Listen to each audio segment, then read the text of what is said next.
Good morning, good afternoon, good evening, YouTubers. When I finished the other night, we're reading the book How to Get Out of Babylon, also initially called Wings of an Eagle. But I finished up the other night saying that I like the idea of doing practice runs, a couple of trials, and taking notes on my whiteboard, making bullet points. And I got that one blank on both sides ready to go.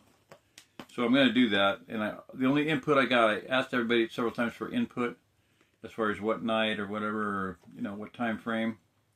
No input except for one person called last night. A friend called and he said, he suggested doing it once a week, a live stream once a week, and taking calls then, taking interaction from everybody then. But other than that, to just do it with practice, do a test run and then take notes and be as polished as possible. So that's what I'm going to do. I like the idea, or I stated that's what I like the idea of, so that's what I'm going to do. So I'm not going to do any live streams, except for maybe once a week, so, alright. So we finished up the other night about the idea of survivalist versus survivor. Okay, the survivalist is the guy that has a bucket of wheat and the booklet called A Bucket of Wheat and How to Live on a Bucket of Wheat and No Electricity. So that's what we were doing. We were buying stuff in Denver. No plan to get out of Denver. I mean, you understand. Look at the map of Denver. Look at the county map of Denver. Look at Jefferson County.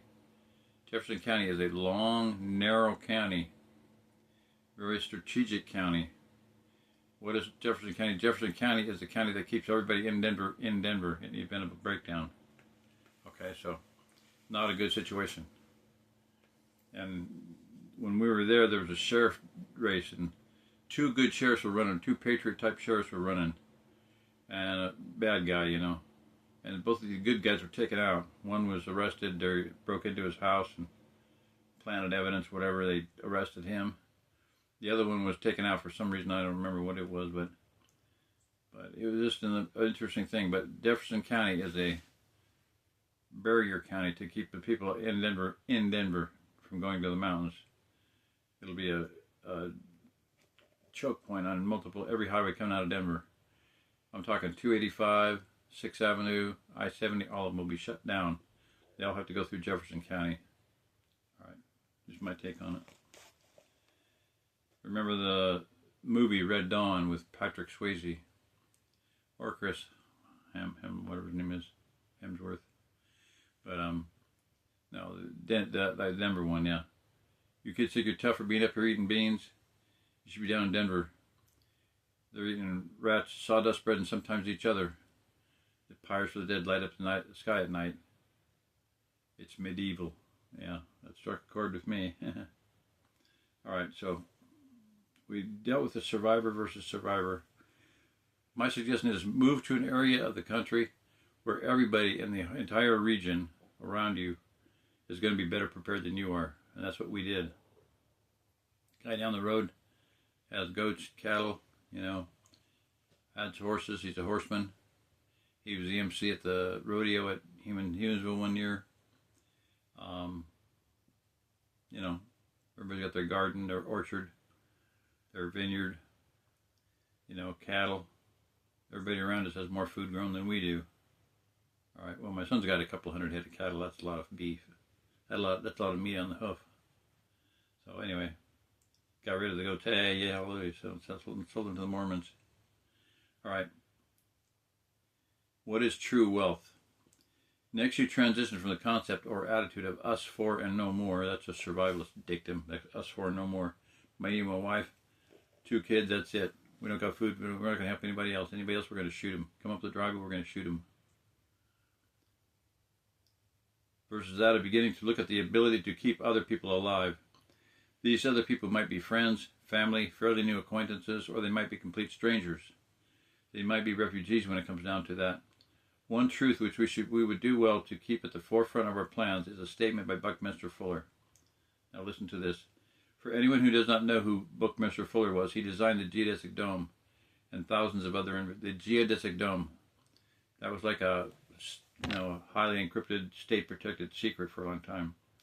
I mean, you had to be On the inside track, he didn't have any of the stats or figures for building the things. Very highly protected.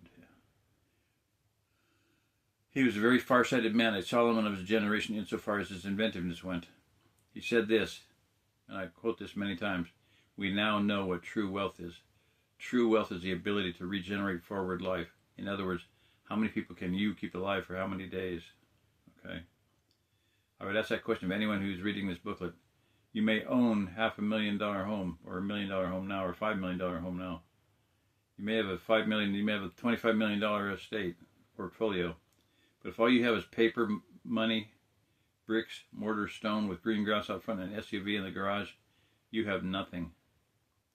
I ask you this question: do you have the ability to regenerate forward life? Or are you willing to help regenerate forward life? If you're not wealthy. You're not wealthy in the kingdom, in the eyes of the kingdom, in the eyes of God, in the eyes of the Almighty. You're not wealthy, period, end of story. You're a pauper, you're a beggar. You're certainly not a wealthy in the building of the kingdom of heaven of Zion. You are not wealthy. You're a pauper. You're a beggar, and you will be a beggar. I've said for many years that someday things are going to be turned upside down, topsy-turvy, as it were. When the economy crashes or whatever happens, how many people can you keep alive for how many days? If your answer is 0, then you're not wealthy.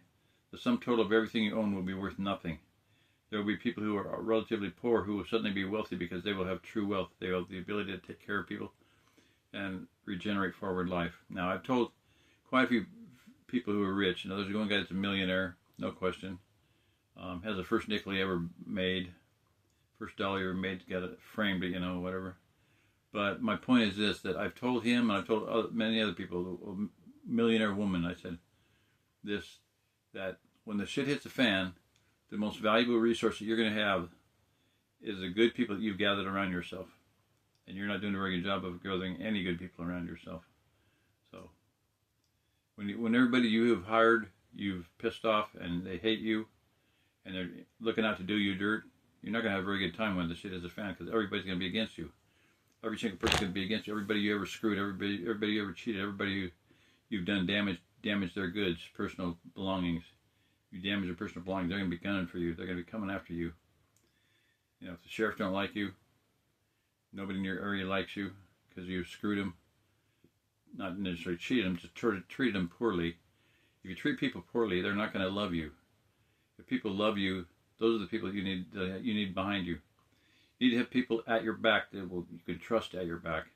And you can't have trust by being evil, being mean to people, being cruel to people, and threatening people. That is not a way to gain trust, let me tell you. So I hope some people hear this and it changes their ways, changes their hearts, because the only good people you're going to have are good people that you've treated well and that believe in you and that follow you because they love you. Okay? And that will lay down their life to protect you. They'll take a bullet for you, as it were. So, an example of true wealth. To put this in a different perspective, this is a real lifetime example. Let us look at something that happened to us. My son and I, my family's going to be moving down to Missouri from Kansas, right? While we were visiting, we went to look at land that a friend of ours was planning on buying. This is the person that we were going to be working with. All right. He had a large family. They lived out in the country. They had garden and chickens. They had herb garden. He had a vineyard, a 3-acre vineyard. They lived as close to the land as they could, and they had a vineyard. He had the ability to make vinegar and wine.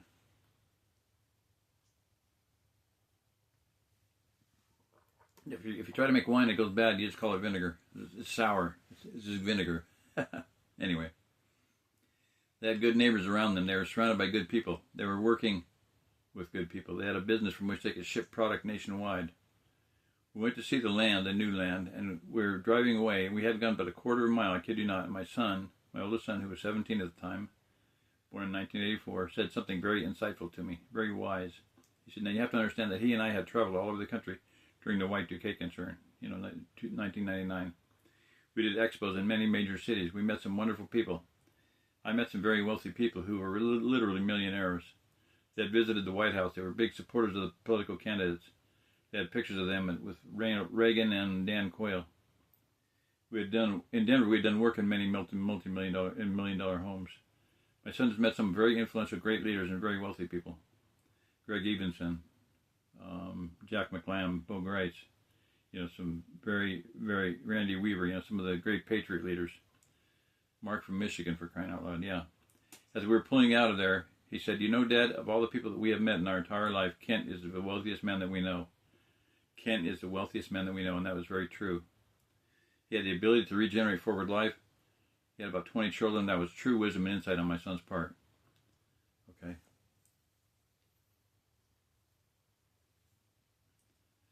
A biblical example of true wealth. Okay, that was a personal example of true wealth. Now here we're going to go to a biblical example of true wealth. Put it in another light. The classic example of a true wealth is the story of Joseph in the Bible. Joseph, when explaining the dream and then being asked to put that dream into practice, what did he store up? He didn't store up silver or gold. He stored up food. What did that in turn become? He stored up the ability to keep people alive. He stored up the ability to regenerate forward life. So when famine came, that he had seen, God showed him was going to come from Pharaoh's dream of the 7 fat cattle and the 7 hungry cattle. People came to him and traded their money, their goods, or land for food. He stored up the ability to regenerate forward life, and that became wealth. But the true wealth was in the food. The initial wealth was in the food, or the ability to regenerate forward life. In doing that, I might point out, he saved his own family. He saved the entire house of Israel. So the life of the patriarch Joseph is the most powerful illustration we have of what I'm trying to get across here. Joseph not only saved most of the known world, fed them, he fed his own family. His own father came to him hat in hand, basically begging for food, buying food, but, can I please buy some food? Sir, mighty Joseph, can I please buy some food? He sent his sons, of course, first, and Joseph demanded that they bring his father. And so he kept his youngest son there, Benjamin, there with him. But you know the story. But when it all came down to it, he said, you meant it for evil, but God meant it for good. When he finally revealed himself to his brothers, and that has to do with my family and my family motto. No stranger to evil. I've learned how to take care of the miserable. That's been a lifelong, passion and drive of mine.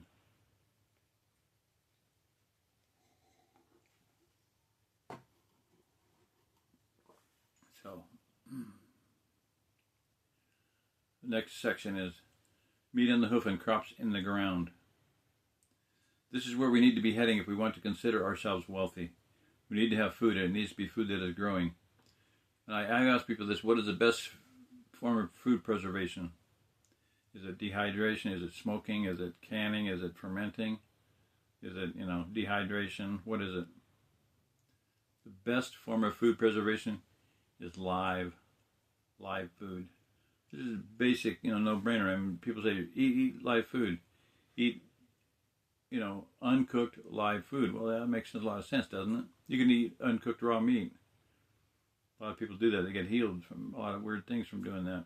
So I'm just saying, this is a basic idea. Food preservation, meat on the hoof, crops in the ground. Pick the food out of the ground that's growing in the root crop or off the tree, off the vine. Eat it. When it's in season, eat it. Pig out on it. When it's not in season, don't eat it.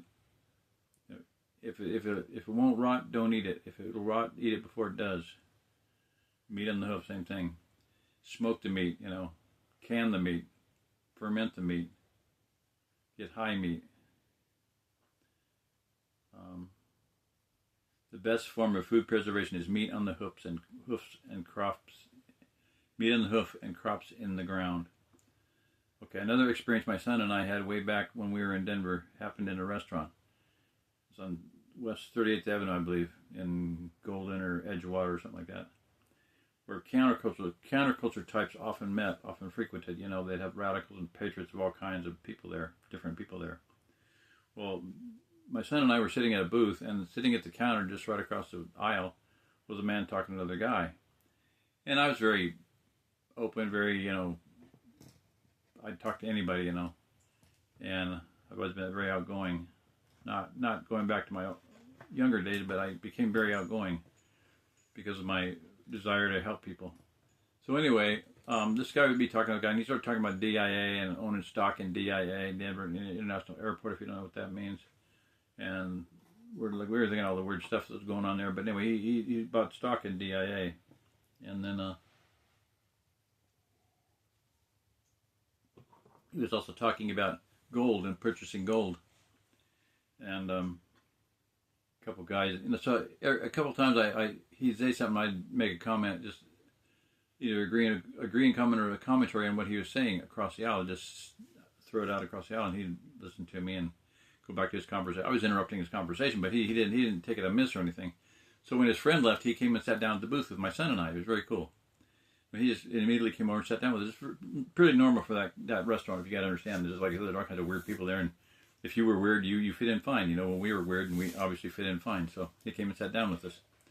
Started telling us about DIA, and gold. And at one point he said, you can get just 10% discount on Canadian maple leaves. If you drive to Canada and buy $1 million at a time, you get 10% discount. And I said, hey Ian, what are we waiting for? Let's go. Yeah, haha, yeah, right. Anyway, interesting. So in spite of that, in fact, he knew guys that had, $2 or $3 million worth of gold, and they drove around with it in their car all the time in PVC tubes. But so he told us a story about during World War II, about 1934, I think it was, before the war really broke out, that with a super high, that when the mark was, it was, the massive inflation time, okay? And, you go out in the morning and buy a bottle of milk, and by afternoon, the empty bottle was worth more than you had paid for the milk in the morning, in the bottle. The empty bottle was worth more than the milk was. The bottle was with milk in it. The bottle empty was worth more than the bottle full of milk. Sorry. So he's talking about buying massive amounts of gold coins and all that. But he said that back in that time in Germany, people would come out of the cities, walking down the country roads, and come to a farm with food. They'd knock on the door, and they would offer to buy food with gold. And he said they were sent on down the road and he said 3 times, he said the garden was worth more than the gold. The garden was worth more than the gold. The garden was worth more than the gold. And I'll never forget that. It was like an angel message, drilled into my head, and that's why it's in my book. The garden, the food is worth more than the gold. People talk about God, guns, gold, guts, groceries, in that order, no. Bibles, beans, bandages, bullets, people, in that order. Bibles, beans, bandages, bullets, in that order. God, groceries, gauze, guns, in that order, people. That was from John Trockman, who was the head of the militia of Montana. If you don't know what that is, it's sad. I feel sorry for you.